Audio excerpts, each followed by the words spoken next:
asalaamaaleykum mbokk ñu amaat mbégte dikkaat yéen ci xibaaru météo yi leen xam ne kat taw na bu baax ci digg réew mi ak daanaka ci réew mi yëpp ay taw yu am solo boo leen xoolee taw bi diggante Ndakaaru ak Thiès taw bu am doole am na fa parce que aéroport Blaise Diagne am na fa téeméeri milimètres ak ñaar fukk démb ci ngoon taw bi dugg na Ndakaaru taw ay gox-goxaan yu bëri yenn saa mu am ay juróom benn fukki milimètres lu mel ni Mbaaw kilomètre 19 Dakar Yoff am daanaka fanweeri ñeent fukki milimètres ak juróom-ñaar ak gox-goxaan yu bëri ndax fële ca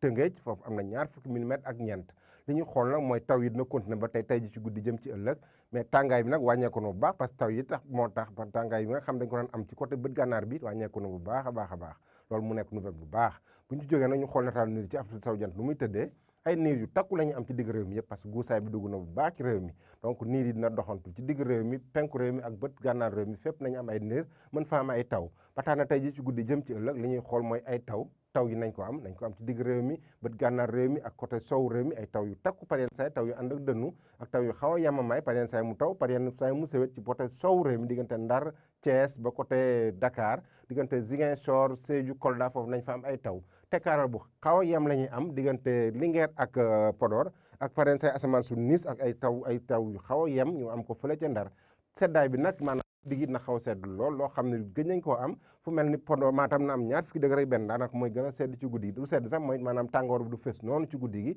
ñaar fukki degré ñaar ñu am ko Bakel parce que fii moo daan am tàngoor yu gën a fës ci guddi gi mais na xaw a sedd parce que taw yi moo tax bu ñu demee ba ci Ndakaaru na am ñaar fukki degré juróom benn du xaw a tàng noonu mais mooy gën a tàng tuuti Bakel ñaar fukki degré juróom benn ñu am ko Fatick ñaar fukki degré ñett ñu am ko ci côté Casamance Ziguinchor Sédhiou ba Kolda bu ñu xoolee nag àllarba bi nu muy tëddee taw yi ndax dina continuer am déet naam dina continuer ci penku réew mi côté Matam Bakel mën a dem ba Tambacounda Kédougou mën a dem ba ci côté Casamance bi mën a wàlli tuuti ci digg réew mi diggante Fatick ak Kaolack ñu am asamaan su niis diggante Ndakaaru ak Mbuur ak ay taw yoo xam mën nañu ko am ay taw yu xaw a yem ci bëccëg bi ak fële ca Thiès asamaan si na leer pareen saay mu leer pareen saay mu am ay niis diggante Ndar Podor ba côté Linguère ak Louga foofu asamaan si dina xaw a nëbbu lool mais jant bi dina xaw a fekk par yenn saay parce que foofu du am ay taw dina xaw a taxawante tuuti tàngaay bëccëg bi fa muy gën a tuutee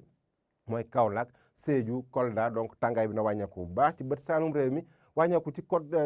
côté Ndar Dakar na am fanweer degré ak benn côté Matam Bakel tamit du tàng lool parce que na am fanweer degré juróom fële ca Matam fanweer degré ñett ñu am ko Bakel fële ca Linguère mooy am fanweer degré juróom ñett ak asamaan si yoo xam par yenn saay mu leer par yenn saay tam mu lëndëm côté Kédougou tam na am fanweer degré du tàng noonu parce que taw yi nag ràññeet la lool ak fanweer degré ak benn fële ci Tambacounda donc mbokk yi bu ñu ko tënkee taw yi kat ubbi na bu baax démb am nañu ay taw yu takku taw yooyu mi ngi continuer tey ji ci guddi jëm ci ëllëg da commencé am ab tekkaaral tuuti ëllëg ca ngoon jëm ci gannaaw ëllëg donc météo bi loolu lañ amoon leen ko jox leen dox di daje ba suba ak jàmm wasalaam